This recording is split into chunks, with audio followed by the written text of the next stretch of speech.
Good evening everybody.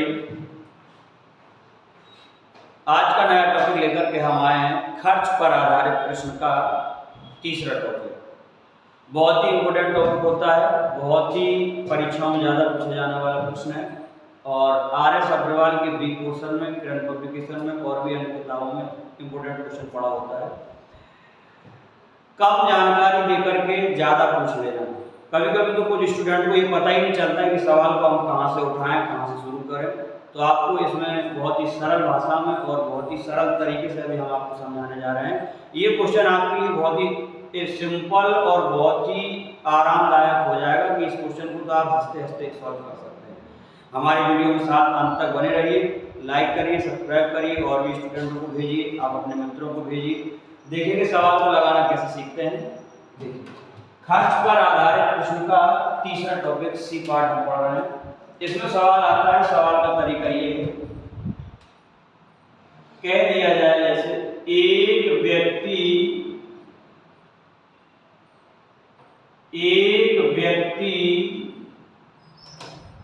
अपनी आय का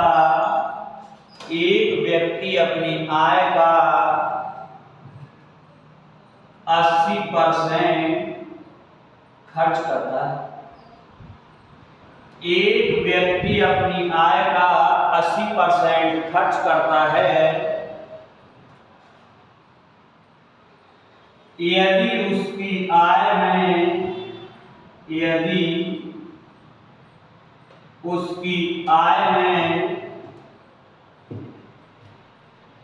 20% की वृद्धि,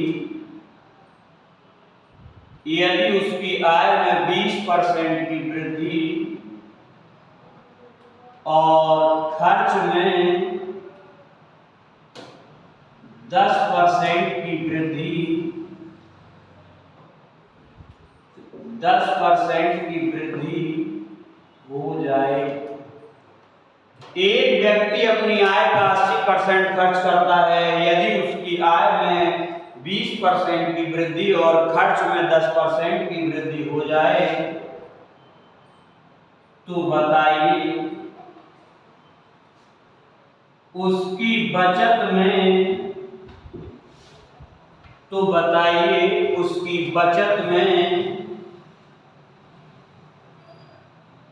कितने प्रतिशत की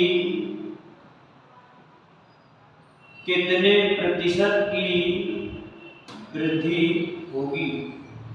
तो बताइए उसकी बचत में कितने प्रतिशत की वृद्धि होगी, या यहाँ पर लिख सकते हैं कितने प्रतिशत की वृद्धि या कमी होगी, या कितने प्रतिशत का परिवर्तन होगा। बहुत ही इंपॉर्टेंट सवाल है, बहुत ही परीक्षा में पूछा जाने वाला है और इस सवाल को अधिकतर स्टूडेंट से परेशान होते हैं और परीक्षा हॉल में छोड़ देते हैं, या प्रैक्टिस में भी जब घर पे पढ़ते हैं तब भी छोड़ते चले जाते हैं। तो आज से इस सवाल को आप कभी नहीं छोड़ेंगे। बहुत ही मजेदार तरीके से हम आपको सिखाने वाले हैं, आप लोग इस वीडियो के अंत तक बने रहिए। देखिएगा, सवाल का सॉल्यूशन करने का तरीका इसी का यही बेसिक, यही ट्रिक, सब कुछ यही है। यहाँ पर हमने अपनी भाषा शैली को जोड़ करके आप लोगों को सॉल्व करने का मौका दिया। तो देखेंगे आप लोग कैसे एमएस रूल के मुताबिक ऐसे सवालों को हल करने के लिए हम यहाँ पर एक तरफ आय लिखेंगे और एक तरफ माइनस का खर्च और बराबर का बचत। ये पॉइंट हम आपको पहले वाले वीडियो में बताए हैं। खर्च पर आधारित का पहला लेक्चर। सबसे बड़ी समस्या तो सवाल में ये होती है, स्टूडेंट को ये पता नहीं चलता, एक व्यक्ति अपनी आय का 80% खर्च करता है। सवाल ने कह दिया यदि उसकी आय में 20% की वृद्धि और खर्च में 10% की वृद्धि हो जाए, तो बताइए उसकी बचत में कितने प्रतिशत की वृद्धि या कमी होगी। तो ऐसे सवालों में ये पता नहीं चलता स्टूडेंट को कि बचत तो कहीं पर दी ही नहीं गई, फिर भी हम बचत को सवाल में पूछ रखा है। तो कुछ लड़कों को जो पहली बार तैयारी करते तो उन्हें तो पता ही नहीं पड़ता कि सवाल को उठाएं तो उठाएं कहाँ से। तो देखो, ऐसे सवालों को हल करने के लिए सबसे पहले हमें एक कॉलम याद रहना चाहिए कि आय में से अगर हम खर्च को घटा दें तो हमें बचत प्राप्त हो जाती है। आय में से यदि हम खर्च को घटा दें तो हमें बचत प्राप्त हो जाती है। और हमने आपको बताया है पिछली वीडियो में कि ऐसे प्रश्नों को हल करने के लिए, खर्च पर आधारित सवालों को हल करने के लिए आय को हम हमेशा अपने मन से 100 मानते हैं, आय को हमेशा 100 मानते हैं। और अकॉर्डिंग टू क्वेश्चन में खर्च दे दिया गया है, तो आप अगर 100 रुपए में से 80 रुपए खर्च कर देते हैं तो बताइए कितना बचा लेते हैं, 20। तो देखो एक जानकारी देकर के 3 जानकारियां हो जाती हैं, 2 कॉलम हमारे अपने आप भर जाते हैं। अब सवाल में कभी कभी ऐसे भी कह सकता है, एक व्यक्ति अपनी आय का इतने प्रतिशत बचत करता है, फिर भी सवाल में बवाल है। एक व्यक्ति अपनी आय का इतने प्रतिशत बचत करता है तो खर्च निकाला जाएगा, तो आय से बचत को घटा देंगे तो हमें खर्च प्राप्त हो जाएगा।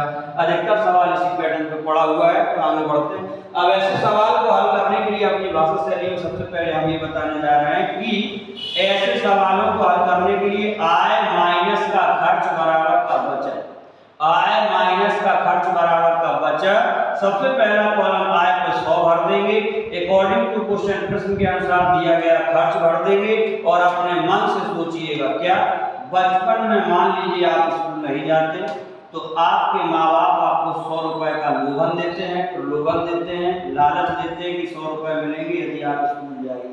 तो देखो आप स्कूल में जाकर के, विद्यालय में या कॉलेज में जाकर के 100 रुपए आप लेके जाते हैं, लेकिन 80 रुपया खर्च कर लेते हैं और 20 रुपए की क्या कर लेते हैं, बचत। अब मान लीजिए आपके पिताजी का वेतन बढ़ गया तो आपकी भी आय बढ़ोतरी हो गई। एक व्यक्ति अपनी आय का 80% खर्च करता है, यदि उसकी आय में 20% की वृद्धि हो जाए, तो हमने बताया परसेंटेज चैप्टर में हम 100 पर एक ऐसी संख्या होती है जिसमें सीधा बढ़ जाते हैं और कभी जरूरत पड़े तो सीधा घट जाते हैं। कहने का मतलब हुआ, आप जब विद्यालय नहीं जाते थे तो आपके घर के सदस्य आपको मनाते थे तो 100 रुपए आपको खर्च मिलता था, आप 80 खर्च कर लेते थे, 20 रुपए बचा लेते थे। अब आपको खर्च मिलने लगा आय 120 रुपए। अब आपने क्या किया, जैसे ही आपके जेब में पैसा आया तो आप खर्च भी बढ़ा दिए। अब खर्च में कई स्टूडेंट यहाँ पर तुरंत 80 का 10 जोड़ करके 90 कर देते हैं, जो एकदम गलत क्यों है, क्योंकि परसेंटेज का लॉजिक कहता है कि हम संख्या 100 पर ही सीधा बढ़ सकते हैं या घट सकते हैं और किसी संख्या पर नहीं। अगर और कोई संख्या है, बहुत अच्छी बात है, इस पर तो ध्यान बना के बने रहिए, क्योंकि अधिकतर स्टूडेंटों का यही लेक्चर क्लियर नहीं हो पाता अच्छे से, और बहुत लोगों का यही डाउट रहता है हमेशा। तो इसको डाउट को आज क्लियर कर लीजिए कि यहाँ पर खर्च में जो वृद्धि है वो 10% की तो हुई, बट 80 10 90 नहीं होगा कभी भी। हम इसकी किसी भी संख्या, अगर 100 के अलावा और कोई संख्या है, तो सुनिएगा बहुत सरल शब्दों में, अगर 100 के अलावा और किसी संख्या पर हमें घटना या बढ़ना है तो हम बगल में 100 मान के चलते हैं और उसी 100 पर हम क्रिया करेंगे बढ़ना की या घटना की। तो यहाँ पर कहा गया है खर्च में 10% की वृद्धि तो 110 और बटे में गिरेगा परसेंटेज हटा तो 100, 0 0 11 88। अब देखिए, जब आपको 100 रुपए मिलता था तब आप 80 बचा खर्च करते थे, 20 रुपए बचा लेते थे। अब आपको 120 रुपया मिलने लगा तो आपने मान निकाला तो 88 खर्च करने लगे। तो बोलो आप बचा कितना लेते हैं, 120 में से 88 गया 32। अब इधर देखिए, ये क्वेश्चन में दिया नहीं गया था, आपने निकाल लिया। पहले आप 20 रुपए बचा लिया करते थे, अब आप 32 रुपए बचा लिया करते हैं। तो ये क्वेश्चन यहाँ खुद कहेगा, खुद तुम्हें स्पष्ट करेगा, तो बताइए उसकी बचत में कितने प्रतिशत की वृद्धि या कमी हुई। अगर इस वाले मान से ये मान अधिक है तो वृद्धि, अगर इस वाले मान से ये मान कम है तो हमेशा कमी। तो आप बोलिएगा 20 रुपया की बचत होकर के तुम्हारी कहाँ पहुंच गई, 32 पे। इसका मतलब हुआ आप 12 रुपए ज्यादा बचाने लगे। 20 32 का अंतर 12। परसेंटेज में लाने के लिए 100 का गुणा और गणना हमेशा प्रारंभिक राशि पर की जाती है। प्रारंभिक राशि जो पहले बचत थी, बस घाटा पेड़ी आंसर 20 पंचे 100, 12 पंचे 60% आंसर। बहुत ही शानदार तरीके से, बहुत ही स्पष्ट तरीके से आप इसे सीखने का प्रयास करें।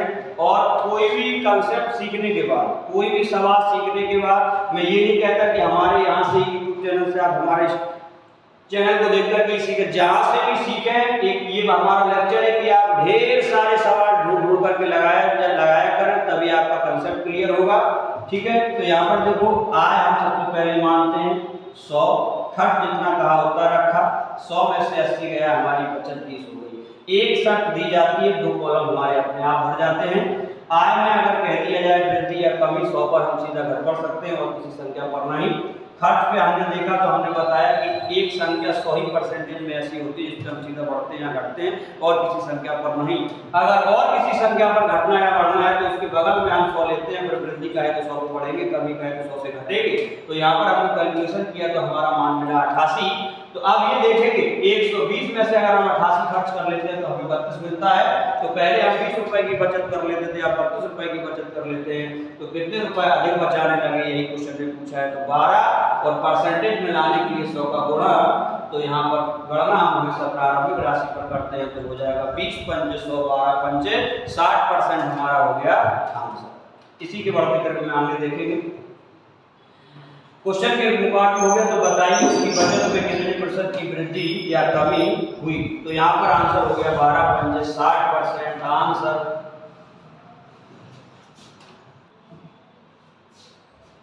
बहुत ही शानदार तरीके से आप सीखने का प्रयास करेंगे। यहाँ पर एक बार फिर से मैं रिपीट करता हूँ, ऐसे सवालों को हल करने के लिए आप मस्ती में एकदम रहिएगा। एक तरफ आय लिखिए, आय में से खर्च घटाइए, आपको बचत प्राप्त होगा। आय हमेशा 100 मानेंगे। तो बचपन की बात को लेकर के हम ये कहें कि आपके घर से आपको जेब खर्च 100 रुपये मिलता था, आप 80 रुपये खर्च कर लेते थे, 20 रुपये बचा लेते थे। फिर आपका जेब खर्च मान लो बढ़ गया तो आप 120 रुपये मिलने लगे, 88 रुपये खर्च करने लगे, 32 बचाने लगे। बस यहाँ से हमें अंतर कितने का हुआ, परसेंटेज में लाने के लिए 100 का गुणा और गणना हमेशा प्रारंभिक राशि पर करते हैं। अब नेक्स्ट क्वेश्चन को आप लोग पेन और कॉपी को लेकर के बैठें और लगाने का प्रयास करें। एक सवाल सीखने से कुछ नहीं होता, सीखे गए सवाल को सवाल लगाते जाइए और जब तक सवालों को रिवीजन करते रहिए, जब तक जिसका आपने लक्ष्य देखा है एग्जाम में ना आ जाए, तब तक आपको रेगुलरिटी बनाए रखना चाहिए। संदेश परिवार से 2 बातें निकलती हैं। 17 किताबें खरीदने से कुछ नहीं होता, एक किताब को यदि 17 बार पढ़ा जाए तो बहुत कुछ होता है। और यहाँ पर आगे कहा जाता है यदि आपको स्वर्ग देखना है तो आप ही को मरना पड़ेगा। इस बात को बार बार हम कहते रहते हैं। तो देखिएगा नेक्स्ट क्वेश्चन पे, कितने लोग अभी देखो मरते हैं, कितने लोग स्वर्ग देखते हैं। इसका मतलब है कितने लोग तुरंत सवाल को लगाते हैं, कितने लोग आंसर दे पाते हैं। दूसरा सवाल हम देख दे रहे हैं स्क्रीन पर, एक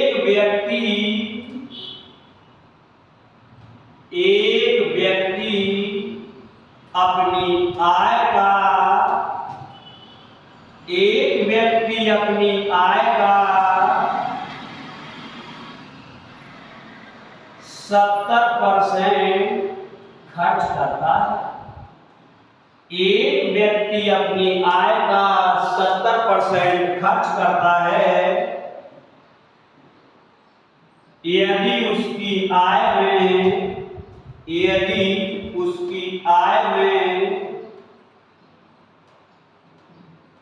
20% की वृद्धि और खर्च में 10% की वृद्धि,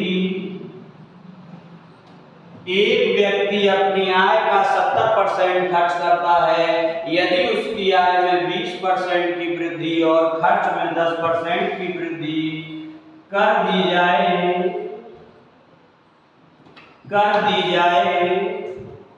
तो उसकी बचत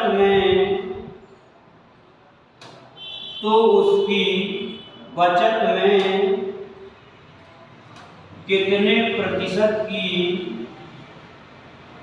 वृद्धि या कमी होगी या कितने प्रतिशत का परिवर्तन होगा।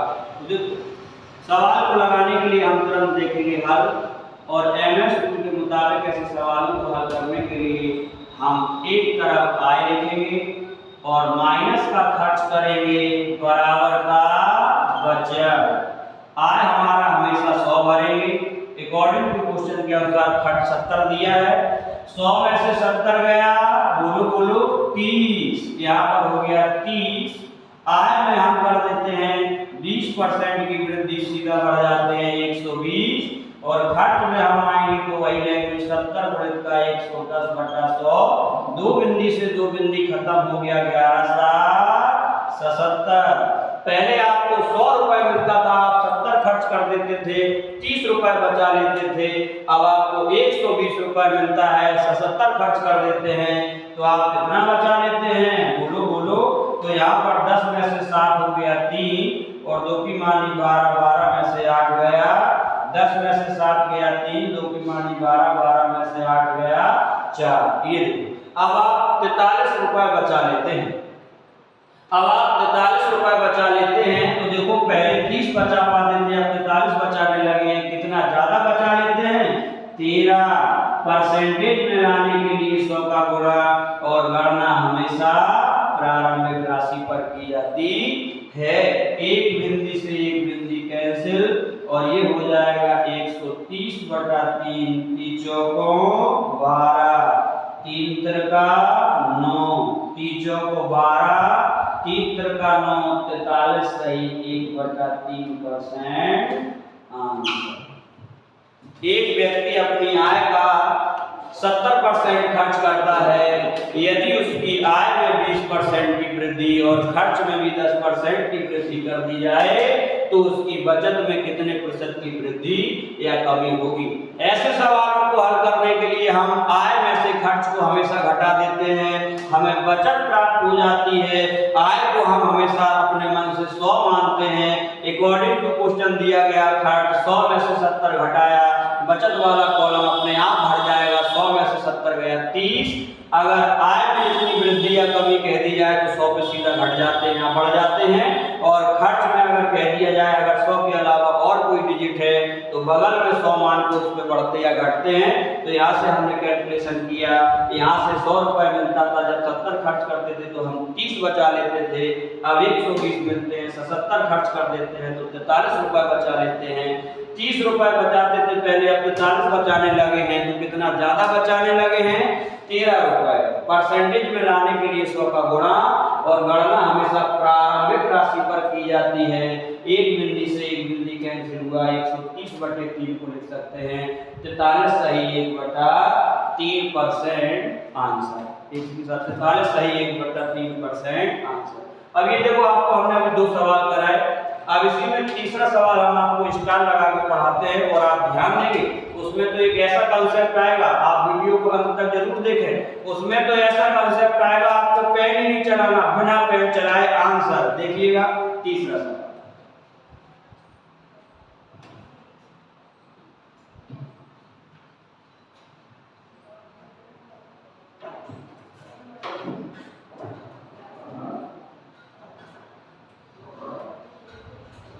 एक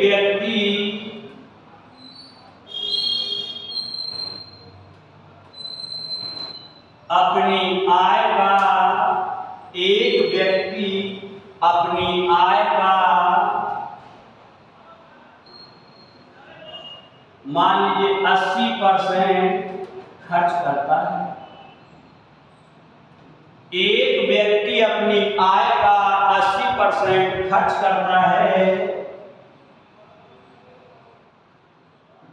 यदि उसकी आय में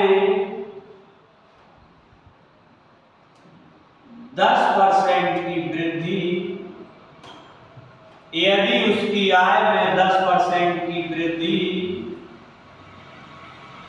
और खर्च में भी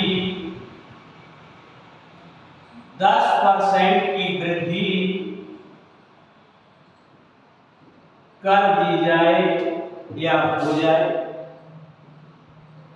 एक व्यक्ति अपनी आय का 80% खर्च करता है। यदि उसकी आय में 10% की वृद्धि और खर्च में भी 10% की वृद्धि कर दी जाए तो उसकी बचत में कितने प्रतिशत की वृद्धि या कमी होगी? एकदम सिंपल सवाल, सेम डिटो जैसा तो लग रहा है, लेकिन हल्का सा इस पे मजेदार कंसेप्ट आने का मानता है। देखिएगा, बिल्कुल ध्यान से सुनिएगा। ऐसे सवालों को हल करने के लिए भी हम इसी प्रोसेस का प्रयोग करेंगे जैसा अभी दो सवालों में किया।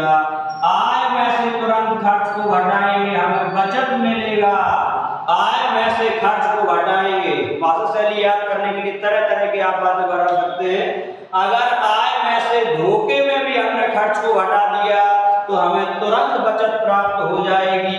आय को हम हमेशा 100 मानेंगे, चाहे कोई कुछ भी कहता रहे, आय हमेशा 100 और अकॉर्डिंग टू क्वेश्चन खर्च हमारा 80 तो बचत हो गई 20। अब देख लेते हैं एक बार सवाल को। पहले आय में 10% की वृद्धि तो 100 पे बढ़ गए 110, और खर्च में भी 10% की वृद्धि 80 गुणे 110 बटा 100, एक बिंदी दो बिंदी से दो बिंदी खत्म, 11 88। अब पहले 100 रुपए मिला करते थे, 80 बचा लेते, खर्च करते थे, 20 रुपए बचा लेते थे। अब 110 रुपए मिलते हैं, 88 खर्च कर देते हैं, तो कितना बचा लेते हैं? बोलो बोलो। अब यहाँ कितना बचा लेते हैं? तो 110 में से 88 गया तो यहाँ से बचा 12, 10 और ये हो गया 22। 110 रुपए जब तुम्हें खर्च करने को मिलने लगा तो आप 88 रुपए खर्च कर पाते हैं, 22 रुपए को बचा लेते हैं। पहले 20 रुपए बचा पाते थे, अब 22 रुपए बचा लेते हैं। बोलो कितना ज्यादा बचा लेते हैं? 2 रुपए। इन दोनों का अंतर 2 रुपए ज्यादा बचा लेते हैं। परसेंटेज में लाने के लिए 100 का गुणा, और गणना हमेशा प्रारंभिक राशि पर की जाती है। 20 पंचे 100, 5 दूनी 10, 10% आंसर। ये देखो, अब इसका एक आपको बेसिक बताई जाएगी, सवाल कैसे ही लगाना है, हर एक सवाल में इस विधि का प्रयोग करना है। बट अब यहाँ पर हम आपको ये बताने जा रहे हैं मुद्दे की बात, बहुत ही कंसेप्ट। ऐसे सवाल के लिए तो कभी पेन ही नहीं चलाना, पेन चलाना नहीं है। एग्जाम में क्वेश्चन को पढ़ते पढ़ते आंसर सीधा विकल्प ढूंढना है। देखो कैसे, ऐसे प्रश्नों में जो आज पढ़ा रहे हैं, ऐसे प्रश्नों में यदि आय में भी जो वृद्धि है इसको शो कर देते हैं A%, और खर्च में भी जो वृद्धि है A%। ए का मतलब है ए और ए के मान समान। और एक विशेषता, अगर वृद्धि है तो दोनों बार वृद्धि होना चाहिए, अगर कमी है तो दोनों बार कमी होना चाहिए। तो अगर ये समानता जब क्वेश्चन में पाई जाए तो ऐसे सवालों को हल करने के लिए कभी भी महेंद्र सर के अनुसार हम पेन नहीं उठाएंगे और करेंगे क्या? यहाँ पर अगर 10% की वृद्धि, यहाँ पर भी 10% की वृद्धि, तो आंसर भी 10% का होगा। कहने का मतलब है अगर यहाँ पर 1% की वृद्धि, यहाँ पर भी 1% की वृद्धि, खर्च में और आय में दोनों की वृद्धियां अगर समान है तो आंसर भी हमारे बचत में भी 10% की वृद्धि होगी। आपको सीधा विकल्प ढूंढना है और आंसर को लगा देना है। अगर ये कह दिया जाए एक व्यक्ति अपनी आय का 60% खर्च करता है, मान लो कुछ भी खर्च करता है, यदि उसकी आय में 20% की कमी कर दी जाए और खर्च में भी 20% की कमी कर दी जाए तो उसकी बचत में भी 20% की कमी होगी, अर्थात 1% की कमी होगी। ऐसे सवालों के लिए हम कभी भी पेन नहीं चलाएंगे। बहुत अच्छे से याद रखिएगा, अगर खर्च पर आधारित तीसरे टाइप के सवाल में आय और खर्च में अगर वृद्धियां या कमियां अलग अलग हैं तो हम इस तरह से सॉल्व करेंगे। और अगर वृद्धि और खर्च दोनों समान हैं, अगर आय में भी वृद्धि और खर्च में भी वृद्धि दोनों समान हैं तो कभी भी पेन नहीं चलाते हैं, हम सीधा वही आंसर दे देते हैं। बट याद रहे यदि वृद्धि है तो आंसर वृद्धि में होगा, अगर कमी है तो आंसर कमी में होगा। और एक डाउट क्लियर कर देते हैं, अगर ये मान समान भी है, कभी ये धोखा हो जाता है, मान समान है और अगर एक में वृद्धि है और एक में कमी है तब भी हमें इसी तरह से सॉल्व करना होगा। ढेर सारे सवाल किताबों से ढूंढ करके लगाते रहिए। अब इसी का देखो एक सवाल हम आपको बताते हैं जो किताब में देखा, तो किताब को देख करके कई लोगों के होश उड़ गए। तो सवाल सरल है, भाषा शैली थोड़ी कठिन है। अब आपके लिए सवाल सरल हो जाएगा, हम सवाल को स्क्रीन पर दे रहे हैं और आप लगाने का प्रयास करेंगे। अब आप देखना, इसको पढ़ने के बाद अगर ऐसे सवाल लगाओगे क्लियर है। और अगर पहले एक सवाल इसको पढ़ोगे तो तुम्हें बहुत अजीब सा लगेगा। देखो अभी आपके सामने स्क्रीन पर सवाल देते हैं हम। चौथा सवाल,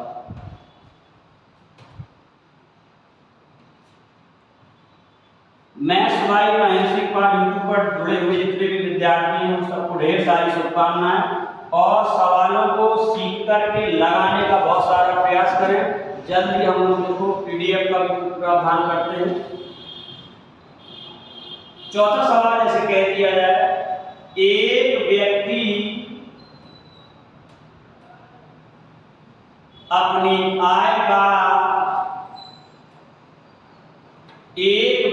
अपनी आय का 60% खर्च करता है। एक व्यक्ति अपनी आय का 60% खर्च करता है। यदि उसकी आय में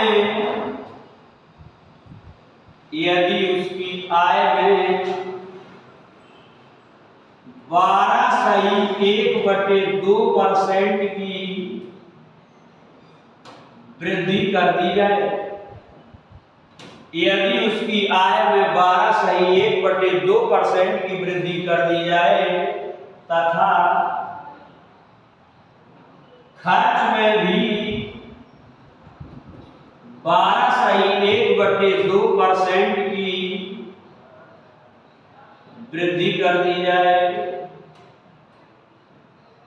यदि उसकी आय में 12/1/2% की वृद्धि कर दी जाए तथा खर्च में भी 12/1/2% की वृद्धि कर दी जाए, तो बताइए उसकी बचत में